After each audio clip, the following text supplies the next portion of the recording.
I wanted to tell y'all. Been on the cloud. Okay. What? Oh man, Derrick, I'm sorry. It's them. Like they do this all the Figured it time. out. It's not Yeah. me. Nah, it's We not. we are rookies at podcasting. So No, it's them, Derrick. It's not me. all right, I'm about to go. Y'all ready? Yes. All right.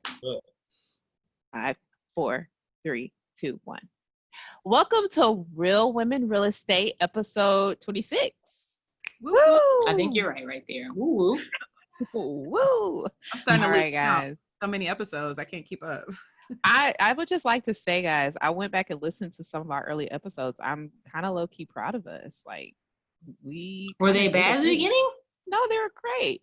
We just All right. we kind of bossed up and did a podcast. Like, can we just take a moment to own that? I like it. Amen. Okay, well, guys, as always, we are bringing you a super awesome episode. We have a phenomenal guest. I think you're going to learn a lot from this young man. It's Mr. Derrick Ziglar. Say hi, Derrick. Hey, what's going on, y'all? So before we get into what Derrick is and how he's really making some awesome moves, we have a quote for everyone. And today's quote is, "The expert in anything was once a beginner," by Helen Hayes. Shout out to She's really excited about that quote. It's in my email. Kim's motto. And it's true. I think, a lot of times people jump into things and they expect to already know how to do everything. And everyone starts somewhere, right? Exactly. Gotta start somewhere. All right, guys. So let's tell you about Mr. Ziglar. So Derrick Ziglar Jr. is the owner and CEO of Ziglar Properties, LLC, and Ziglar Technologies.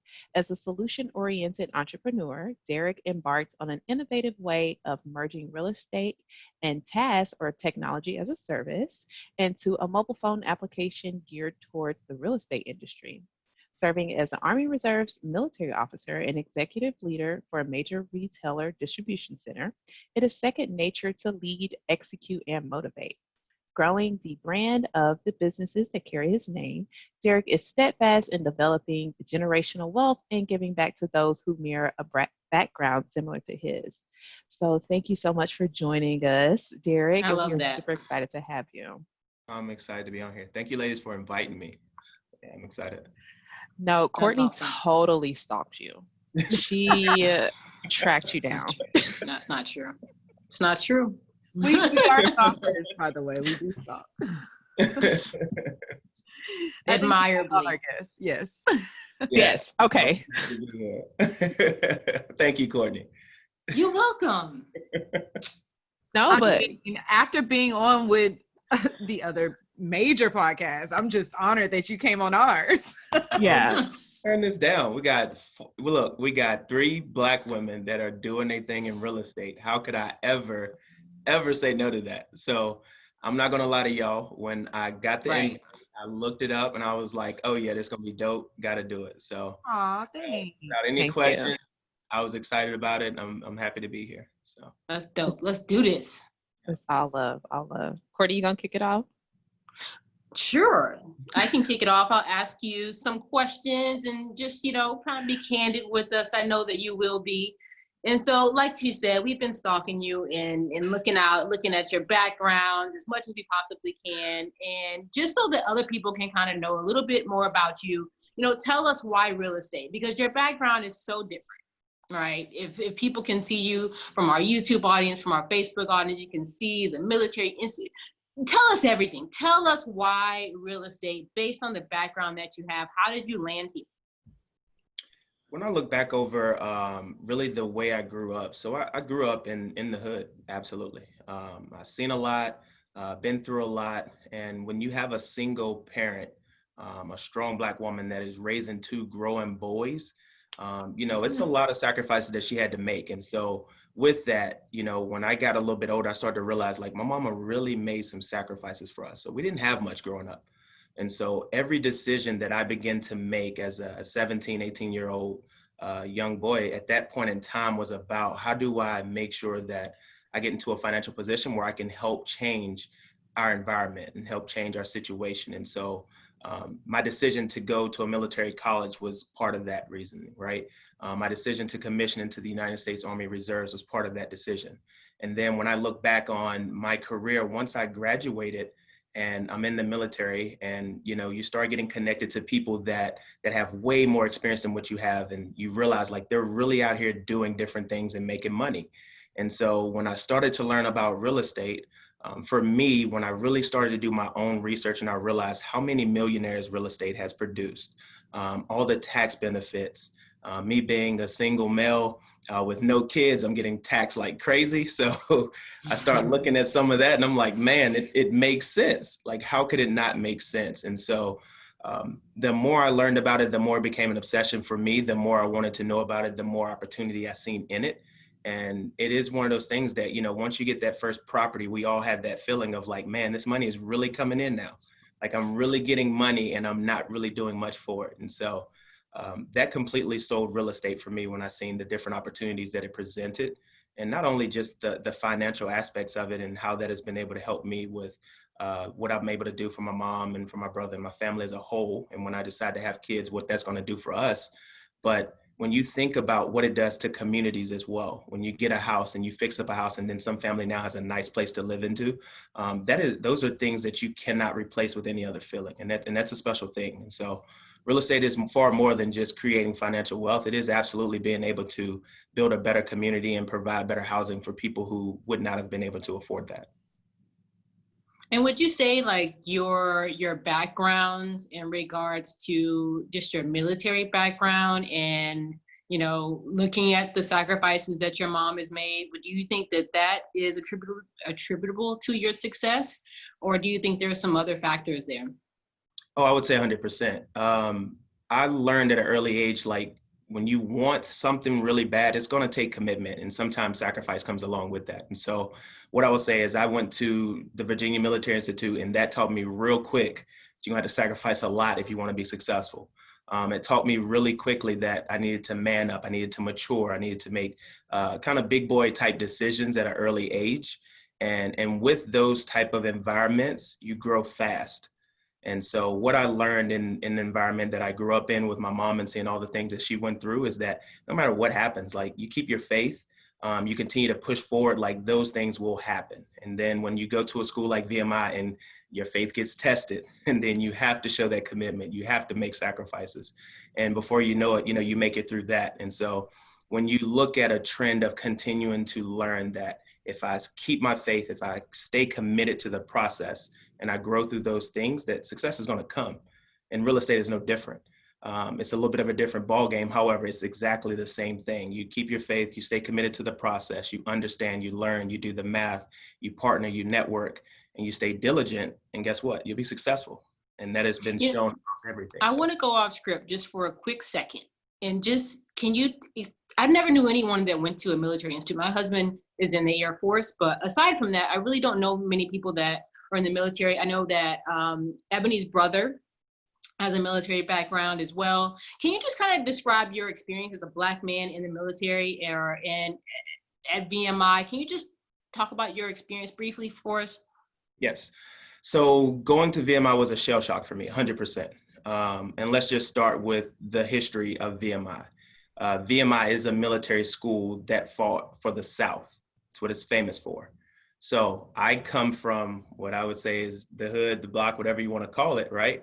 I'm surrounded by Black people. I'm surrounded by white people as well that are used to being around Black people. So then when you get put in an institution that is primarily white and the Black people that you see are all athletes, of course, you guys form a bond, but it's a very, very different environment. And so I struggled with that. I absolutely did. When I first went to VMI, that was something that I had to learn how to navigate and navigate correctly. And I attribute some of the ways that I've been able to blend socially in different environments and be able to navigate different environments too now, because I had to learn that in a tough environment. And as a Black man, you go to a school like that and you think you know what to expect, but you don't really know. And so it changed my perception on a lot of different things. I will say I became very open-minded to a lot of different things, because what I started to realize is there is people out there that did not grow up the way that I grew up. They didn't experience the things that I experienced. And so I had to learn, how do I meet them at their level? How do I meet them at that point, right? So that we can connect and we can make different things happen, because that's really what leadership boils down to. And what I will say VMI does a great job of doing is tossing you into the mix with different people, and you got to figure out how to navigate that. And they put you in leadership roles, and you got to figure out how to lead people that are very different than you. So it was tough for sure, very different than what I was used to. I will say, I got people that are like brothers to me for sure, that, I play football with, that are Black. And so we all bonded, we all stuck together, we pushed each other, made sure we made it through there. But I also met some very amazing people that are not Black, that even to this day are friends and family to me. And so it was definitely a growing experience, and I wouldn't change it for anything. So one of the things that really struck me when I first heard about your story was how your experience at VMI kind of led into your foray into real estate. So can you give our listeners a little bit of background on how you kind of made that transition and explain, how you got started in real estate? Yes. So I commissioned into the Army Reserves, and when I did that, I ended up getting attached to a unit at Fort Belvoir, Virginia. And so I actually met this guy named Dexter Craig, who is a mentor of mine. He's like a father figure at this point, to be honest with you. And so that's who I consider to be my rich dad. And he was more or less, when we first met each other, it was more or less trying to guide me. I'm, traveling to DC, I'm partying, I'm staying out late, just enjoying my weekends up there. And he was more or less like, look, man, you got to rein this in, right? You're an officer, you're Black. We got to show a certain level of excellence is what we got to be at. So you need to be on point. And it started with that type of correction and guidance that he was providing. And as I got to be around him a little bit more, started seeing kind of some of the things he was working on. And it was curious to me, because I'm like, what is he looking at? And he was looking at blueprints for townhomes. And for me, I'm like, that's crazy. What is this dude looking at? And so as I started asking questions, he would explain kind of what he was looking at, start talking about homes and townhouses and money. But the way that he talked about money was as if it wasn't really there, but if you did certain things, money would appear almost. And so he's talking about, we would walk a property and he would talk about how you could create additional rooms in it, change the layout, and you do this and you do that, and this would increase money. And so when he started talking like that, I'm, broke kid, grew up in Martinsville, Virginia. I'm like, okay, so you can make money off of this thing. And so then that's when it started growing into that point where I would go home. I did my own research. It initially started when I wanted to buy the house that my mom was in. And I was going to buy that house as an investment property for me, but more or less for my mom.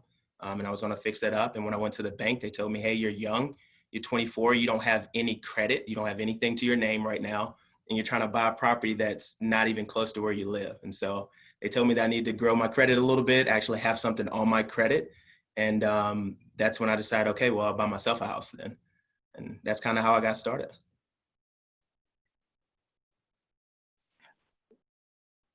Wow, I really love that. Sorry, my phone was on mute.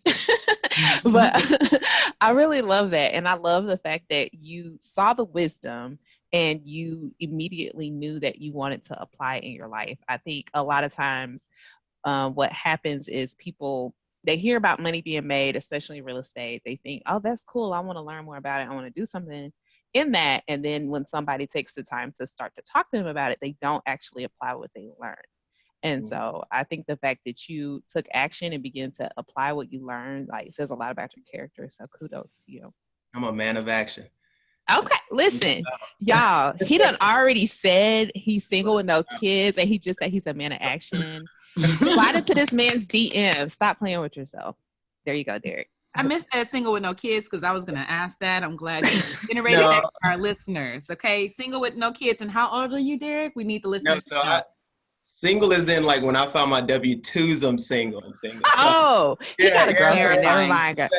Never mind. We're not home records over here. Oh, no. He's taking, guys. He's taking. But how old are you, Derrick? So, no kids. So I have a lovely, beautiful woman named Olivia, who's okay. Yeah. Oh, you better shout out Olivia. That is hilarious. Like, don't confuse it. Do not confuse it, guys. So, Derrick, you mentioned your mentor. Can you say what his name is again for us? Dexter Craig. Dexter Craig. Dexter Craig. Yep. The man, So, the legend. So talk to us about like how you just zeroed in on Dexter and started asking the right questions so that you can help somebody else find the right mentor as well. And, you know, what do you recommend in searching for that mentor? And what are some attributes that you look for and that you see in Dexter that just really stood out to you? Yeah, I would say ultimately that was completely organic. And at that time, I did not see what exactly was taken, you know, what was really happening, I would say. And so when I look back on it, it was legit like, he's like, hey, this dude has potential, but he's out here partying, he's doing this, he's doing that. I'm going to say something to him. And I think I was very open-minded. I realized very quickly, like, hey, he's saying something because he cares. And so when I realized that, that opened up me to then having more conversations with him. And so what I would say is the biggest thing is like getting to know somebody. Is so many people that will reach out to random people and like, hey, I want you to be my mentor. Like I've had it happen so many times since the podcast with Bigger Pockets. People just like, hey, I want you to be my Really? So people have been reaching out saying, hey, Derrick, will you mentor me? 100%. And it's Wow. crazy because it's like, I don't even know. You just added me on Instagram 2 minutes ago. It's like, you know, and it's all love, and I get it and I understand it completely, but I would say there definitely is a process to it. And I think ultimately you want to identify people that are doing what you want to do, or they're in a position that you want to be in. And I think it's about getting yourself connected to those people, but with the attitude of how do I add value to them, right? It's what are you doing right now? How do I learn from you by adding value to you first? Because when you do that, people that are in a position to help are more likely to help, and they're more willing to do that. And as you continue to grow that relationship with them and you build that bond with them, you'll see that mentorship organically grow, which I think is the most important piece of that. But you have to put in the time. And I think another part of that too is not only was I asking him questions to learn about real estate, when we would have our conversations, he knew I was studying. He knew I was doing research because I brought things to the table that he's like, man, this dude didn't know that last time we talked. So I know he's doing his research. He's doing his actual studying of real estate. And so I think that it's so critical because I've had questions with people that'll ask me a simple question about, dude, I'm trying to figure out if I should buy this and rehab it or not. And I'm like, well, did you do the ARV? Do you even know what that is right now? And I'm like, what is ARV? And you're like, oh man, dude, you're about to lose a lot of money. So stop and go focus on educating yourself first. And so I think through me navigating, not only growing that relationship organically, the point that he realized this guy's really serious, that's where it really took off. Okay. I think that's key. And I think also to have someone that's willing to take the time, right? Because you can go through mentors just because somebody just simply doesn't have the time. I mean, they're good people, you have great things to share, but they're just so busy, right? And so if you do find somebody that's going to stop, take the time to educate you, you at least want to show them that, hey, I'm willing to add value, I'm willing to learn, and I'm willing to do my part. You know, stick with me. You know what I mean? I'm a work in process. And I love the way you said it was organic, because I just, you know, and I say all spiritual, but God will put people in your life, you know, for a reason. And it's supposed to be, you know, organic like that. So I love that. Mm-hmm. So the meat, the reason that you are popping, the reason that you are blowing up is because your portfolio is what it's all about. You are, you know, you're doing it right now, right? You're taking all the skills and everything that you've learned and you're putting it to work. Like you said, you're a man of action. So we want to know, we want to get in there, we want to learn from you. Just like all these people sliding your DMs, tell us first about your current portfolio and talk to us about what your strategy is right now. Okay, so like, I mean like by buy and hold or like flipping. That's what I mean by when I say like strategy. What type of investor are you, or do you classify and name yourself? Okay, so I would say, first of all, I would say ultimately I'm a buy and hold investor. However, I've used a couple different strategies so far with real estate. And that's just me continuing to learn and be flexible and just based off my situation. And so currently I have 2 single family properties, and then I have a multifamily property, which is a duplex. So my first house that I bought for myself, I actually ended up renting that out. However, because it was in an area where I was kind of one off, I didn't really have systems in place or have a setup to be able to take that and actually grow it and maintain it. I figured the easiest thing for me was to make it as stress-free as possible. So I ended up deciding on putting someone in there with a lease option. And so with that, we signed a 2-year agreement where after month 12, they have the option of actually buying the property at a certain price point that we've already agreed upon. And what that does for me, by me moving to Dallas, Texas at that point in time, this property is like, I just get a check every month. They own all the rehab, they own anything that breaks, they own every bit of it. However, I just maintain my insurance. There's certain things that we got in place, like they have to have renter's insurance and stuff like that to take care of anything. But ultimately, if anything happens with that property, short of it like burning down, it's their responsibility. And so that was a strategy I put in place more or less to protect myself and my sanity with me moving so far away. And being in an area at that point in time where I didn't have the connections that I needed to be successful. And so with my duplex, that is actually in my hometown. So with that, I felt very comfortable with, leaving and being away. That is one where I actually used the BRRRR strategy. And so I bought that with cash, rehabbed it. And then after we rehabbed it, we had tenants that was pretty much in place there. So we just solidified that.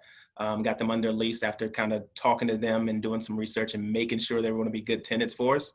And then once I got that secured, we kind of let it season for a little bit. And I actually just completed my refinance on that. And so that was a huge, huge learning opportunity for sure, because it was a lot that went with that. So yes, let's talk about that, because one, you just mentioned a term that all of our listeners might not be aware of. What is the BRRRR strategy? And let us know what that stands for and tell us, where you are with that. Okay. So the BRRRR strategy is about you want to buy a property, you will rehab that property, you'll put renters in there, and then you're actually going to refinance and then repeat. And so that's where the BRRRR comes from, B with 4 R's. And so the strategy within that is you put your money ultimately in this investment property. And once you get it at a point where it is actually, it's running well, you got tenants in there, you're bringing in revenue, you go to the bank and then you pull out as much cash as you can. And so the ultimate goal with it is to be cashless as far as your investment in it once you do the refinance. At that point, you let the bank take care of it and your tenants pay the bank back. You take your refinance money and you go and you buy another property. Right. And so with that strategy, it was I actually fell into it. It was more or less me buying a property and needing to do rehabs. And then when I looked at it and after learning and doing a lot of reading, honestly, and conversations with my mentor, it's like, yep, once we get this thing done, you want to refinance that and pull all the cash you can back out of it. And you let the tenants pay it down. And so kind of stumbled into that entire process.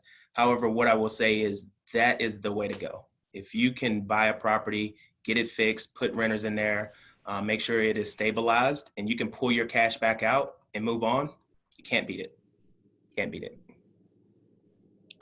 So with COVID happening, just here in California, there is a moratorium on all rent, so that you can't kick out somebody because they are having COVID issues, and there's nothing that you can do if they're in your house and they can't pay because of COVID.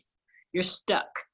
Have you had this experience with COVID, and do you still recommend this strategy during this time? So far, I've been very fortunate with my properties that are being rented. I have people that have essential jobs, and then one of my tenants is on Social Security. He's a retired Army guy. So, I've been very fortunate in that space where I haven't had a loss of rents due to COVID. The biggest thing that COVID impacted for myself is more or less just my real estate investing strategy. At this point in time, prior to COVID, I had a small group that I invest with, including my mentor, where we were actually looking at buying commercial real estate. And we were looking at, buildings where we could put a Chipotle, bring in a Wawa, stuff like that, where we're actually trying to bring in businesses and just own the real estate, let somebody own the actual business. And so that was our goal. But with COVID hitting and understanding the economy and what's going to happen, we actually completely changed our strategy into tax liens. And so that's where the tax lien strategy was kind of born for our group, where we said, hey, we're not going to go after commercial investments right now. We're going to go after tax liens because you can basically get properties or lots for pennies on the dollar. You recoup that, and then after that, you pull the equity out, you build or you sell if you want to wholesale it, just because you can make money off of it without actually doing anything. So there's a process to it, but when you look at the economy, you look at the fact that there are going to be people that are unfortunately going to lose their properties through this. They're not able to pay their taxes, or eventually they fall behind on their note, and they got to go into pre-foreclosure and stuff like that. So that's just kind of the name of the game. Unfortunately, that's what COVID is impacting with certain people's situations. But as an investor, it's about being flexible in your investing strategy, and it's about being smart. And so we're looking at where do we fit in this game right now, and in our certain economy that's happening, and how do we make the most out of that to then grow our portfolio. Can you talk about how you go about getting the tax liens? Yes. So I have actually been learning a lot. I'm better at leveraging relationships than I am sometimes at executing certain tasks. So what ended up happening is we pulled in a guy named John who specializes in tax liens. And so he really explained that process to us and walked us through that. But ultimately, what you want to do is you want to connect with your county and city assessor, tax assessor office. And they're going to have a list of properties that are behind on taxes. And what they do is they hold these auctions where basically the highest bidder can win the rights and the deed to that property once a certain process is completed. And so you go to the auction, you bid on the property, they're going to give it to the highest bidder. From there, you have to pay the county their taxes. And then once you do that, there's a process that you have to start and initiate where you basically foreclose on the property. And then once you foreclose on the property, if the person that owns that property has not paid the taxes off, then you at that point in time are eligible to take control of the deed of the property. Once you take control of the deed, obviously it's yours, and then you get to choose what you want to do with it. And so it's a completely different way of investing. There is a process to it. There's never a guarantee that you're going to actually get the property when you invest in tax liens. However, if you're willing to go through the process and you're willing to take that chance, you're looking at getting properties for pennies on the dollar, and you cannot beat that. And that's a strategy I'm proud that we're doing right now. For example, we just got 10 lots for $15,000 a piece, and they're worth $65,000 a piece. So yes, offline, Ebony and I are gonna pick your brain about that tax lien portion. Yeah, my question is does that strategy work like everywhere in the US, or is that really only effective in certain markets? I feel like it can work everywhere. I think the biggest thing is it depends on your state laws as well. So some states are favoring the people buying the property. Some states are favoring the ones that already own the property. So you really have to evaluate what your state laws are and what your city and county laws are as well. They're going to follow the state laws, and some states are very ambiguous. They're kind of like, hey, they have up to 2 years, and then your county might say, hey, we're giving you 6 months. State said you can have up to 2, we're telling you got 6. So you also have to be very smart in where you decide to do it, because it could be the difference in you waiting 6 months versus waiting 2 years. And those are the kind of things you want to be cognizant of. So I think it can work anywhere. However, I think as an investor, obviously we don't want to have our money tied up in projects for 2 years, sitting and waiting to figure out if we're actually going to get the property. So you want to be smart about where you decide to do that. Yeah. And what has been your time frame? Sorry, Kim. What has been your time frame? Like, if you from start to finish, like if you guys have gone ahead and done the auction, you've done the foreclosure, and how long has it taken? So we were awarded the property, the tax lots, in June. It was like early June. Our actual process for us, when we hit November, we can actually start to execute the eviction and the foreclosure process. Because it's a lot, it's physical land, it's not a property where somebody's actually living in. That helps us out a lot, because we can actually do the eviction / foreclosure process without having the issue of actually kicking someone out. So with the whole no eviction thing they got going on, and the government kind of making sure they're taking care of people that are losing their jobs, we don't have to really worry about that. And so in November, we'll actually start that process. For us, we're looking at being done around that January, February timeframe. And then hopefully from there, it's time to start building. And so we're already kind of pre-planning that. We're already working with a master builder that's working on our layout, that's working on what the cost and stuff is going to be like, because what we're looking at doing is, as soon as the court orders us, guarantees us the deed, we're going to take that thing, and the next day we're looking at breaking ground and going with it from there. So we're not playing any games with this thing. We're trying to get rolling on it. That's awesome.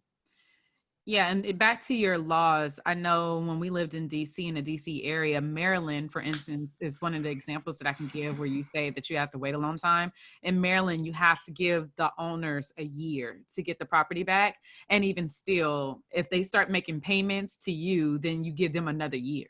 So I know a lot of people, their strategy up there wasn't necessarily to get the house that way, but just to buy the notes. So then now they're getting the interest. So you can get, because I mean, Maryland's list, if you got behind on your taxes $20, you're put on this list, right? So anybody is able to get the house. You can get the house for $20, but instead of them owing Maryland, they now owe you the interest on however long you're late.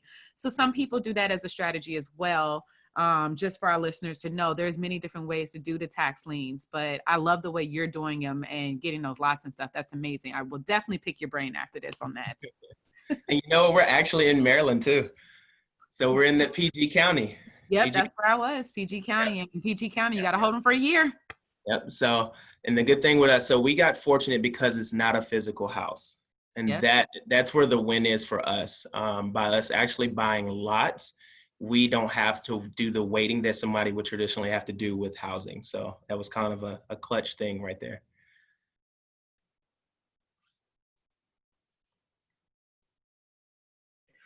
Perfect. So we mentioned a little blurb at the beginning of your bio when we were explaining about your career. We talked about an all-black tech startup company that you're a Yes. part of. So this is a world premiere. Am I right? Can we get the sirens? Whoop, whoop.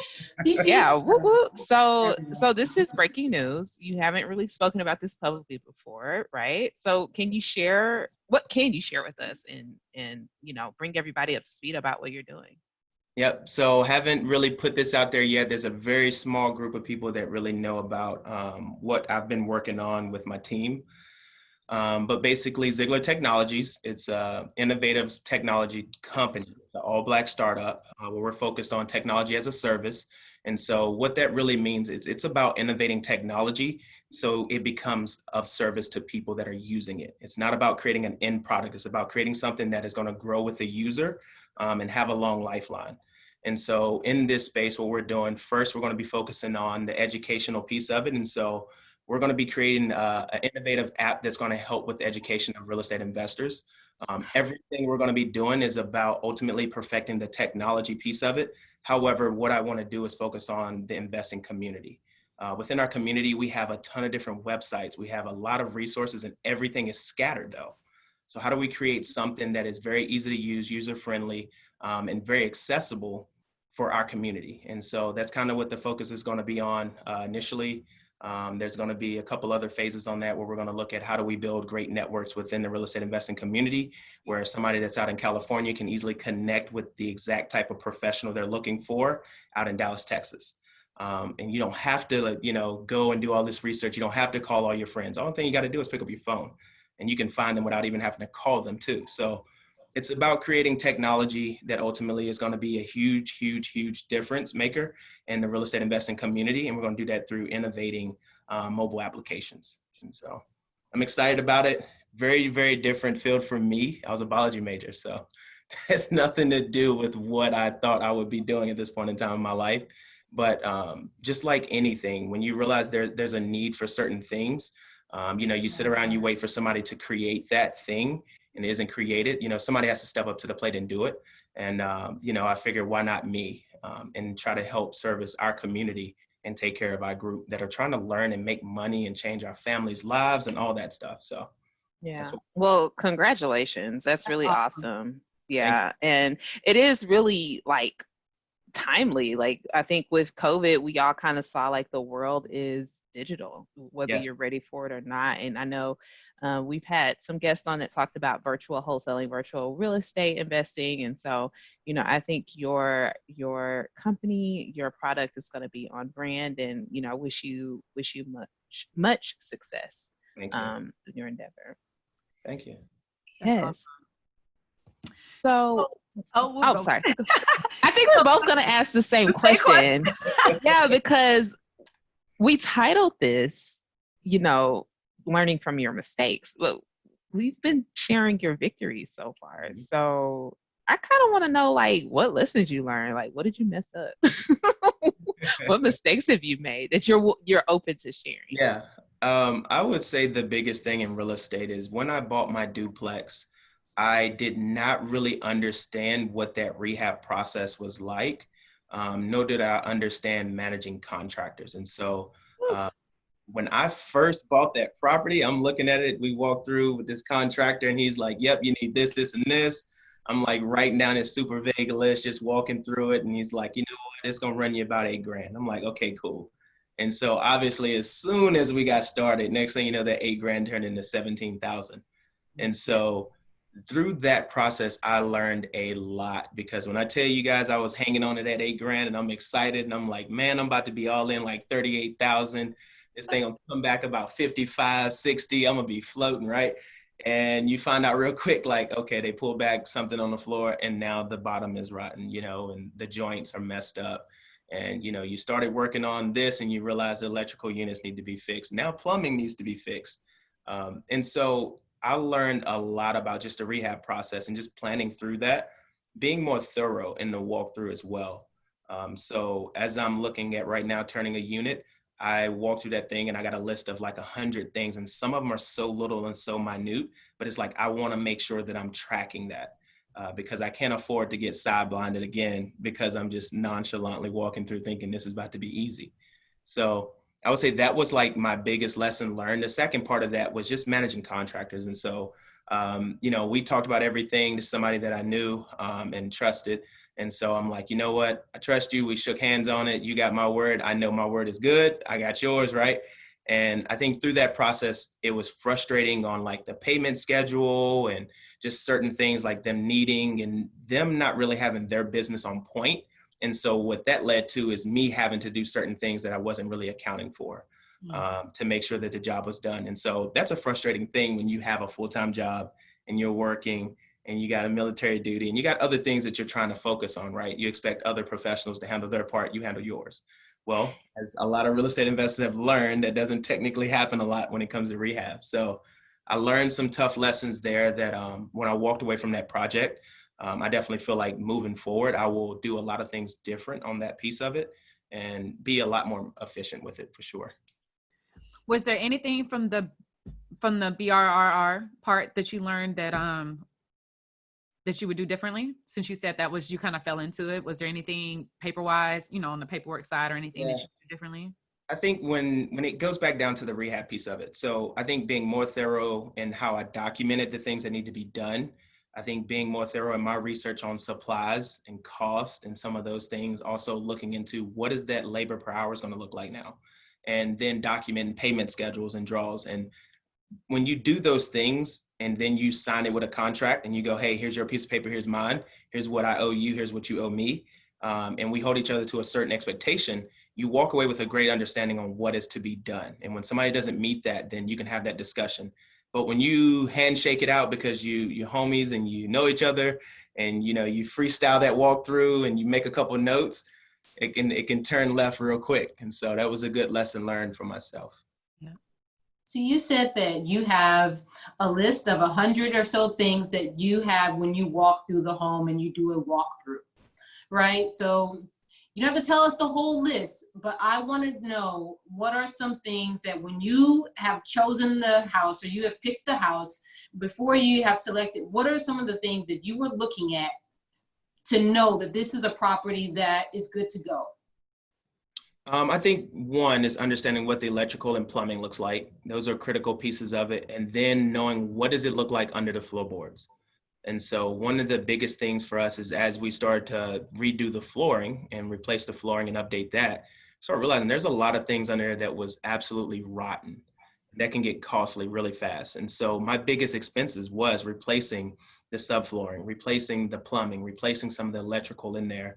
And those were major things because it was things that wasn't accounted for. And so, and they're not things that you visibly see. You don't walk through a property and go, oh man, this subflooring, you can see that's rotten over there. You definitely don't know the plumbing is that way when, you go and you flush a toilet and it flushes correctly, and you cut on water and it goes down correctly. But then when you start to really update a couple things and move some stuff around, start realizing really quickly that some things need to be updated. And so I would say those are like the critical things. And so as a new investor, focus on the things that you cannot see. How do you get somebody in there that understand those things, can take a look at them and give you a good report on them? So that way you understand, hey, this is a potential problem, and you can either negotiate that or at least you can plan for it. My biggest problem that I had is the things that I did not see. When I walked through and I seen a hole here and there, something that need to be updated and fixed, that was easy. You write those down, you keep it moving. But it was the things that I could not see that changed an $8,000 project into a $17,000 project. And that was what I wasn't prepared for. I think Kim and I are both a little triggered by your story because we can 100% relate. Kim probably more so than me, but man, that's some solid advice. Focus on the things that you cannot see. Well, that's kind of what we talked about yesterday, Ashley. She talks about me having a budget. I have a budget. So I was going to joke with you because you said, it went from 8 to 17. I'm like, you've never watched HGTV to know you needed a bigger budget. You really was on that 8,000. Man, I was excited about that $8,000. So for me, I had a budget for the budget, and we did both of them. Yeah. So we had a $20,000 budget, but my budget within that 20 was 10. We went over the 20. Yeah. And we revisited that yesterday. I did a presentation about flipping, and I had listened to our episode when we talked about the $10,000 budget. All I could do was laugh, like, oh, how naive. We thought.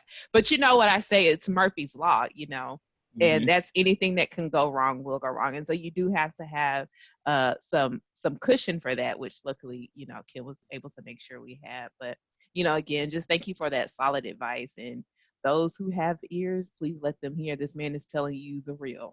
Okay, guys. And I'm still digging. I'm sorry. I still in the heart. But so when you're going into this property, you're saying, hey, I'm not really relying on the disclosures.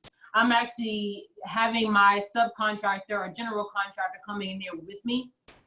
Mm-hmm. Is that what you're saying? Okay. Yeah, I mean, it's real estate. At the end of the day, let's be honest about it. Like, people are going to try to pull anything they can on you, right? And so this is a game where you got a very, very small group of people that you can really trust.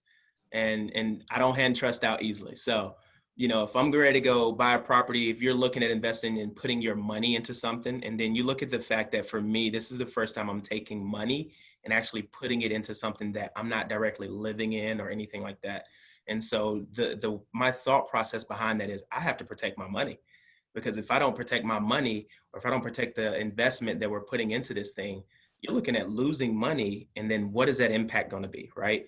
I got a mentor that's investing in me, that's trusting me to do the right thing and execute this right. I also have a family that's looking at me and going, man, he's actually, out here and he's doing some things, right?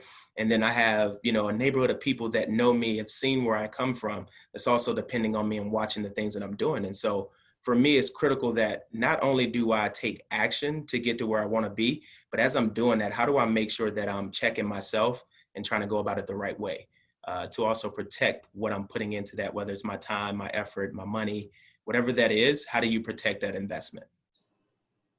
And you said that you bought your first property using cash. Is that correct? Correct. So now a lot of people, when they start investing, they start with like creative financing. Are you saying you had cash on hand and bossed up? No, not at that point. First property? I had a rich dad to help me boss up. Okay. So what ended up happening is at this point, when I was looking for an actual like investment property that I would not live in, I already bought my own house.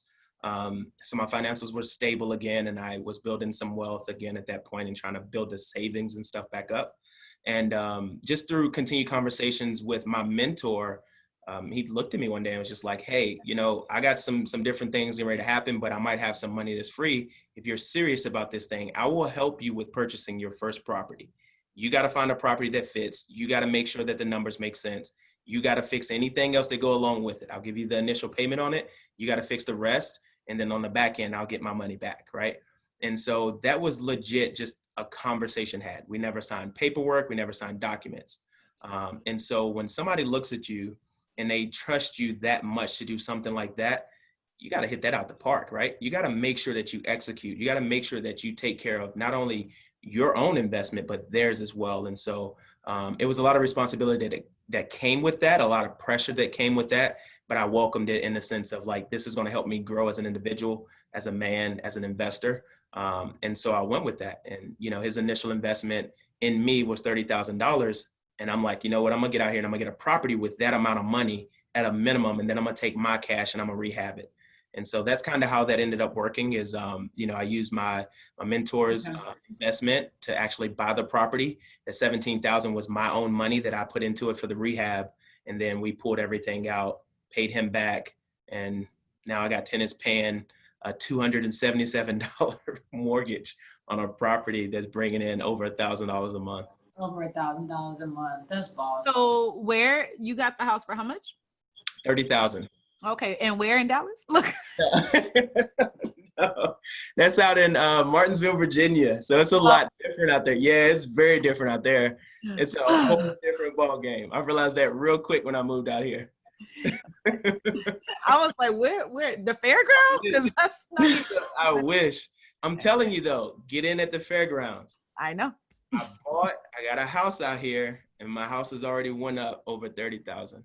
Yeah, we live in Oak Cliff, so I'm fully yeah, this is where it's at. There's like 7 new houses being built. I got a beautiful house right across the street that's a modern style home being built right now. Like, they are putting money into this neighborhood over here. It's crazy.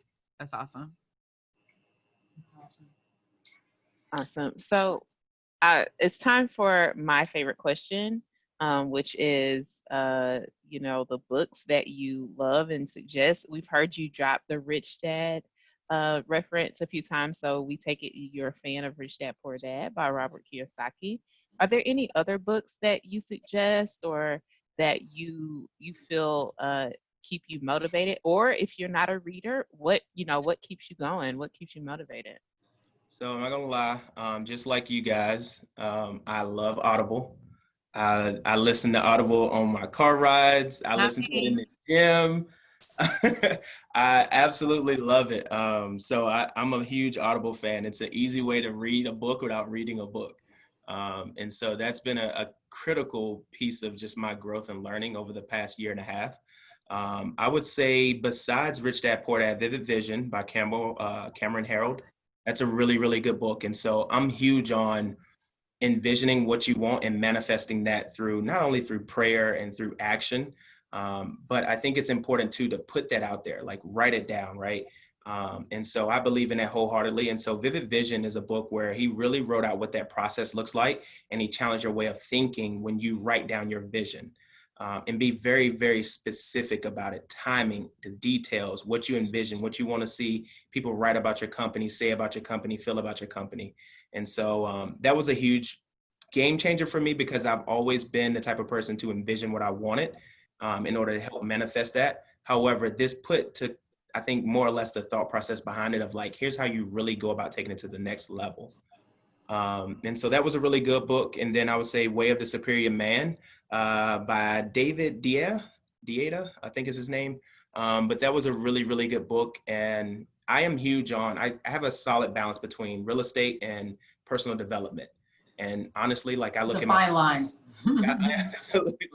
But when I ultimately look at it, you know, I'm a Black man first. Right. And so I have to make sure that I'm feeding that part of me to continue to grow as a man and as an individual while I continue to learn as a real estate investor. And so The Way of the Superior Man is a phenomenal book that really makes you think about your actions as a man, how you interact on the daily with the people that's within your life, also your interactions with women, your family, and all that stuff. And so that was a really, really good book. It's very different, but you have to be open-minded. But what I will say is it opened up my eyes to actually viewing things a little differently when you're interacting with people. And it is one of those books where it's very heavily on removing excuses and being a man of your word. And so that's a huge, huge thing to me. And so it's an amazing book. I recommend that to anybody that wants to really focus on accountability and growth as an individual. Yeah, I'm going to put that on my list to send to some of the guys that I know. Like, look, no excuses, okay? Be a superior man. Yeah. Right. I love that when you say I'm a Black man first. I got you. Yes. First and foremost. You know what I Yeah. mean? I love that. Mhm. So, Derrick, this time, I just feel like we just started. This time has just gone by so fast. And I want to thank you for coming on the show and joining us and sharing your journey with us. And I'm definitely going to listen to it and just kind of go back and unpack those tax liens just a little bit so I can figure out, because that's the number one thing in California. People can't afford the taxes. They have so much equity in their homes, but the taxes here are just notoriously high, right? So it's always been a strategy for realtors to go after those people in order to kind of get the inventory up, because there's just such a lack of inventory right now. So thank you for that, because I can't wait to go and look into that as well. And then before we let you go, the ladies have started this thing called Rapid Fire. Yes, this is Kim and Ebony's thing. Okay. And, All right. and He's listened to the podcast, Courtney. I'm pretty sure he knows it's your thing. It's your thing. This is their thing. And so, but they always want me to ask all the questions for it. So Rapid Fire number 1. All right. First question. What is the last song you've listened to? What was the last song you listened to? Try Jesus. So y'all see, Don't try me. don't try me. Toby, yes. Oh, yes. So yeah, so my pastor showed that in church this Sunday. I guess he wanted us to know, like, hey, you might want to try Jesus, not me. Try Jesus. Wait, so are y'all back in church? Yes, so we're actually back in church out here. It's actually like open now. Where? So my church open, Ram Church, Texas. It's out in Fort Worth, and so we. Oh, my brother goes there. Who's your And my brother? sister-in-law, Christian Taylor and Brittany. Yep. That's my baby. Yeah. Oh, talk to him. Yeah, we're gonna talk offline. That's my little brother. Sorry. That was such a Texas thing y'all just did right there. That was such a Texas thing. I love it. All right. So movies, television shows. What's the one movie that you like watch over and over again? If it comes on, it doesn't matter. You're gonna watch it. I Am Legend. I Am Legend, really? Really? Love that movie. I've only seen that like once, but I think it's a good movie. It didn't get that notoriety. Yeah. So something in there struck you. I think Will Smith did a fantastic job in a role like that with really nobody in the movie with him. Yeah. He had no entanglement. Yeah, no entanglements at that time. That was a safe time then. At that time. But it did too, like when Corona started, I kept thinking about I Am Legend, like, man, like this could really turn Yeah, you into gotta stay like strapped out here in yes. Texas too. Yes. Okay. Exactly. All right, last question. What's on your bucket list? What's the one thing, it could be anything that you're looking forward to doing in the near future? Skydiving. And I just added that probably about 2 months ago. I want to skydive. Loved it. When you said you were a black man and you said skydive. I went skydiving. Take risks. Look, I've outran bullets at one point in my life. I've done it. Oh, I can jump out of a plane. That's true. You different. Wait, Kim, do you have any tips for him for skydiving? Tips for success? If you've done it. No, they don't. You don't actually. You fall out the plane. So let's just be clear. There's no jumping out the plane. It's one of those 1, 2, 3, boom. Because the person that's on you, they just go. And they didn't even get to 3. I didn't even know I was going first. And you're literally sitting on the edge of the plane, and it's 1, 2, and you fall out. Yeah. Yeah. I mean, it's not even a minute. The entire thing's not even a minute. Or maybe Really? might have been a minute. I feel like it's just going to be exciting. I don't know. I'm nervous about it, but that's something that I've thought about over the past couple months. And I'm like, I need to make that happen. So It's exhilarating. I also didn't have kids yet, so. Nothing to lose. It's a good time. No one's depending on you. No dependents. It was fun. That's a good time. Well, thank you so much, Derrick. We really, really enjoyed this. We've been looking forward to this podcast for quite some time now. So we want to thank you for joining us and really appreciate and welcome you back anytime. Hey, you guys were absolutely amazing. Thank you for the opportunity. This meant a lot to me to be a part of this for sure. If anybody want to reach out to me, you can connect with me on Facebook and LinkedIn at Derrick Ziglar Jr. And then on Instagram at empirical_zig. So hit me up. You too, if you want to talk about some tax lien stuff. Absolutely. Yeah, absolutely. Don't act like a stranger when we text you. I got you. Got you. All right, guys. All right. Thank you, Derrick. Thank you, Derrick. Bye. Bye.